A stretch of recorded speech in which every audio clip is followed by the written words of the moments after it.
ESPN's Buster Olney with Armen and Levack. Thanks to All-Star Wine and Spirits. All right, Buster, we haven't talked to you since the conclusion of the World Series. Let's bury the Mets. When you look back at their World Series, what will we and what should we remember about this Mets team? That it was the first year when this group of great young pitchers took a step forward and made the playoffs. I know right after the World Series, I have friends who are Mets fans, and they were lamenting how the World Series played out. And I had Mets friends who were basically saying, "Look, our team blew it. Familia blew 3 saves. They could have had the World Series." And I got to tell you, just from the perspective of being at 30,000 feet, because I'm not invested in one of the teams in particular, I thought the best team won. I thought the Royals were clearly the better team. They had more depth. The Mets gave them a really nice series in the end. I think the strengths that we saw in the Royals going into the series manifested themselves.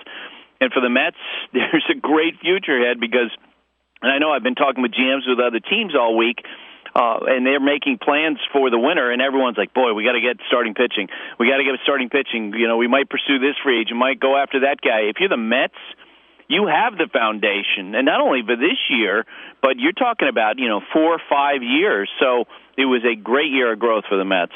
Now, as we go into free agency, they've got the foundation with the pitching. What, do they bring back a Cespedes? Do they make some moves? What do you foresee in the future for them?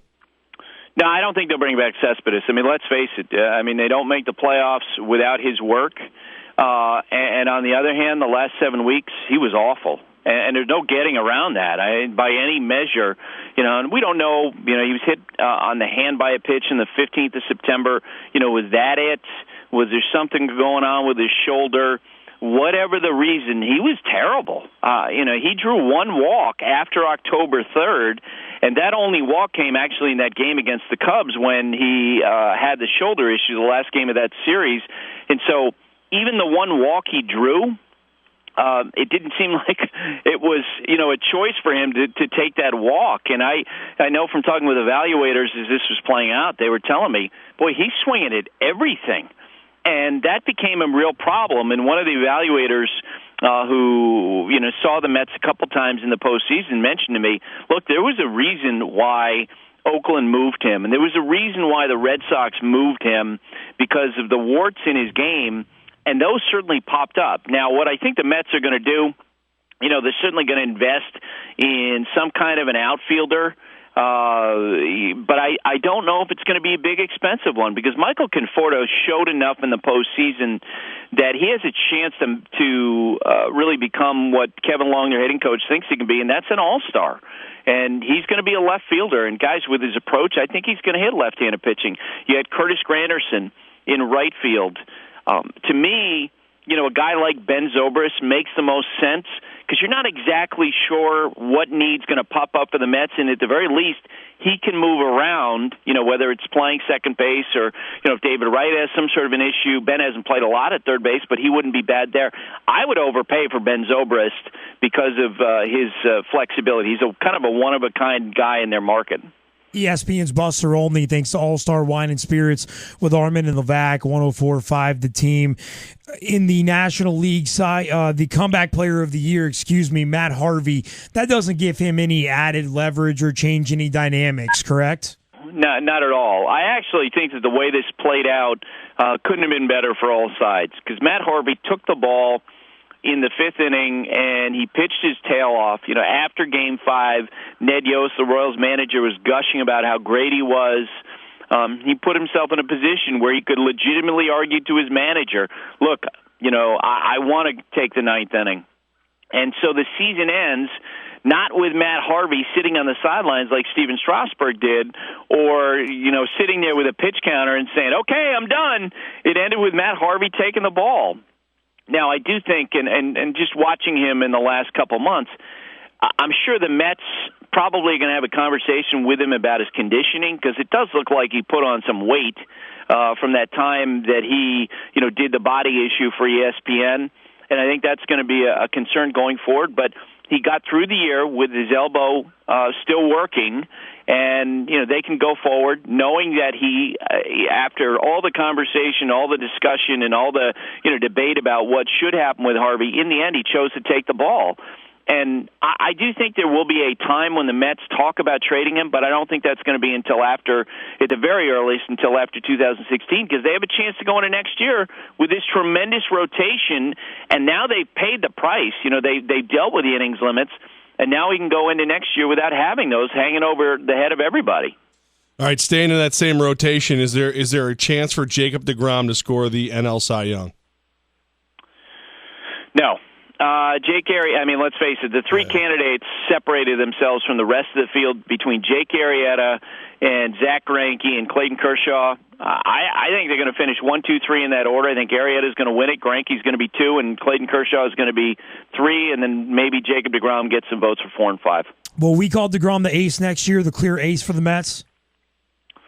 That's an interesting question. My guess is that Harvey probably is going to get the ball in Game 1 because it matters to him. I don't think it matters. Everything I've heard and, being around the Mets for the entire month of October, I don't think he really cares about who's called the ace or not. I think it means more to Matt that he's anointed in that. And so my guess is that in respect to that, you'll see Matt Harvey get the ball in Game 1 of the season against the Royals.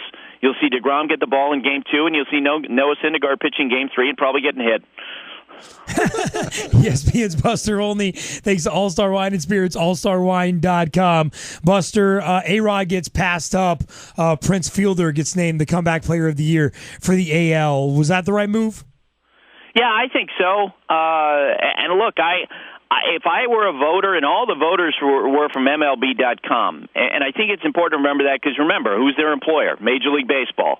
If Major League Baseball is going to give an award, and we've talked extensively about how well Alex handled his situation this year publicly, but still, if Major League Baseball is giving out an award, would you rather give it to Prince Fielder, who came back from a significant neck injury and bounced back and had a terrific season and got the Rangers into the postseason, or would you rather give it to a guy who was suspended for an entire year because he took PEDs?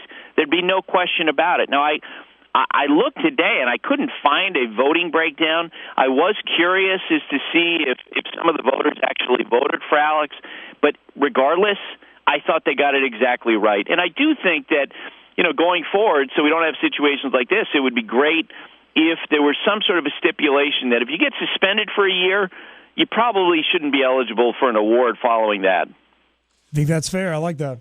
Buster, as I look at the potential free agents out there, my former Yankee fandom is wrestling with my current Yankee fandom. What are the Yankees going to be this offseason? Buyers, or is it going to be much of what we saw last year? I think it's going to be a lot like last year, where you're going to see sort of the mid-level, and at the trade deadline. We talk going to the trade deadline how the Yankees are sort of positioned there waiting for deals to fall into their laps, and second-tier, third-tier deals.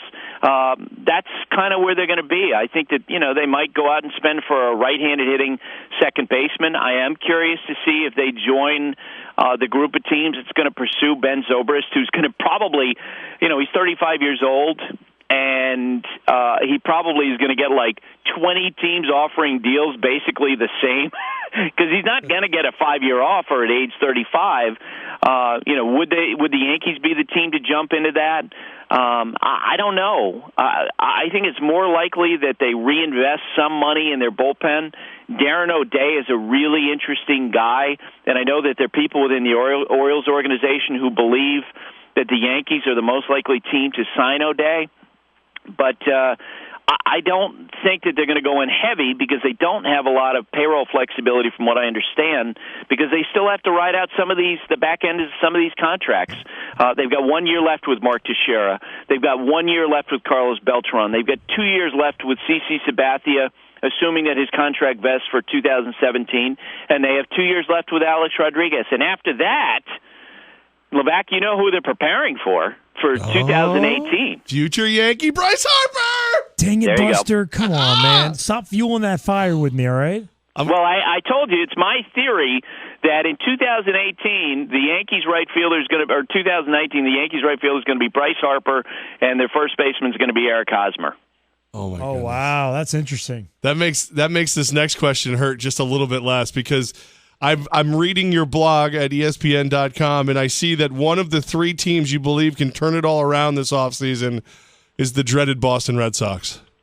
Yeah, and that's because, and I think you guys would agree with this, Levack, even though you got the Yankee stuff going, pinstripe pants and all that, you have to admit the last 2 months, if you're sitting in the Red Sox shoes, you're feeling like, okay, Xander Bogaerts is now fully established at shortstop. They had a really good year out of Mookie Betts. Jackie Bradley Jr. take a big step forward. Rick Porcello moved closer to what he probably is, which is like a number 3 type starter. He fixed some things. And you know, their catching situation is going to get better with Blake Swihart having grown from a year of experience. They clearly need a number 1, and they're going to be out there on some of these top free agents. And if they fix their bullpen, that's a really interesting team going into next year. ESPN's Buster Olney. Look at Levack's grin on his face right now. You just want to jump out the window, don't you? Yeah, it's I stopped listening after Bryce Harper and Eric Hosmer. Okay, all right. Buster Olney brought to you by All-Star Wine and Spirits. And Buster, as an ESPN insider at ESPN.com, got to read your column today and great analyzing over the last couple of days of Chris Davis, a free agent this offseason. Your thoughts on where he ends up?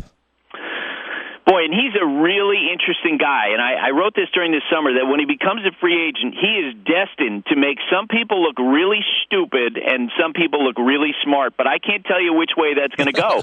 The people who look really smart might be the team that invests in him because he's got 159 homers over the last 4 years. Nobody hits more. And on the other hand, he's also had these incredible valleys of performance. You know, he had 196 in 2014, strikes out 200 times. So you could spend a lot of money on him, and he could come in, and if he hits a bunch of home runs like you think, you're going to look brilliant. And if he comes in and he's the Chris Davis of 2014, you could look like a complete idiot. But here's the thing about Chris Davis. You know, a lot of people, I think, because he played with the Orioles, assume, well, it's Camden Yards, it's a short porch, it's a great hitter's park. If you look at the numbers, and one of our great ESPN stats and info researchers looked this up for me, if you look at a breakdown of his homers, this guy, I mean, when you stand next to him, he looks like the Incredible Hulk, literally, and he swings the bat like the Incredible Hulk. It doesn't matter if he winds up in St. Louis or San Francisco or some other ballpark. He's going to hit home runs. And, you know, to me, he's a great fit for the St. Louis Cardinals because of the fact that they're looking for power. You know, he can also play some right field, left field if you need him to do that. He's a good enough athlete to do that. And, boy, would he be perfect for what they need now. Because right now they got a lineup full of 22 caliber hitters, and they need a bazooka, okay? They need a cannon, and Chris Davis can do that. Buster, leading up to the winter meetings, the most interesting headline in baseball is what? Where will the dominoes fall with these elite starting pitchers? Because there really are, you know, like 4 tiers of these guys. And the number 1 tier, no doubt about it, is basically includes David Price and Zach Greinke, and Jordan Zimmerman is probably 3rd. And then there's so many starting pitchers available after that. So many quality guys. You know, that's why I mentioned Darren O'Day with the Yankees. There are not that many relievers, but there are so many starting pitchers. So the question is, you know, will David Price wind up with the Cubs? And I think they're heavy favorites to get him. If not them, then you know, where does he go? Does he go to Boston? Does he go to the Dodgers? Where does Zach Greinke wind up? Does he go back to L.A.? Does he go to the Giants? To me, that's the number 1 question. Where do those elite starting pitchers land? ESPN's Buster Olney, thanks to All-Star Wine and Spirits. And Buster, we've told you this before, and we'll say it again. You are, without a doubt, our favorite and most insightful guest that we have weekly. It's been yet another incredible year hearing from you every Thursday. We will miss you every Thursday until next season, and I'm sure we'll bug you occasionally throughout the offseason. But on behalf of Levack and the entire Capital Region, thank you so much, man, for making us a priority during your busy week all season long and finding time to jump on with us. It just means the absolute world to us, and we love it. Oh, thanks, guys. I love being on with you, too. And Thanks, future Buster. Yankee Bryce Harper. Right. I just had to say it one more time. Get out of here. Buster, enjoy a few weeks off. Hopefully, you know, have a great off season, and we'll for sure talk to you in April. That sounds good, guys.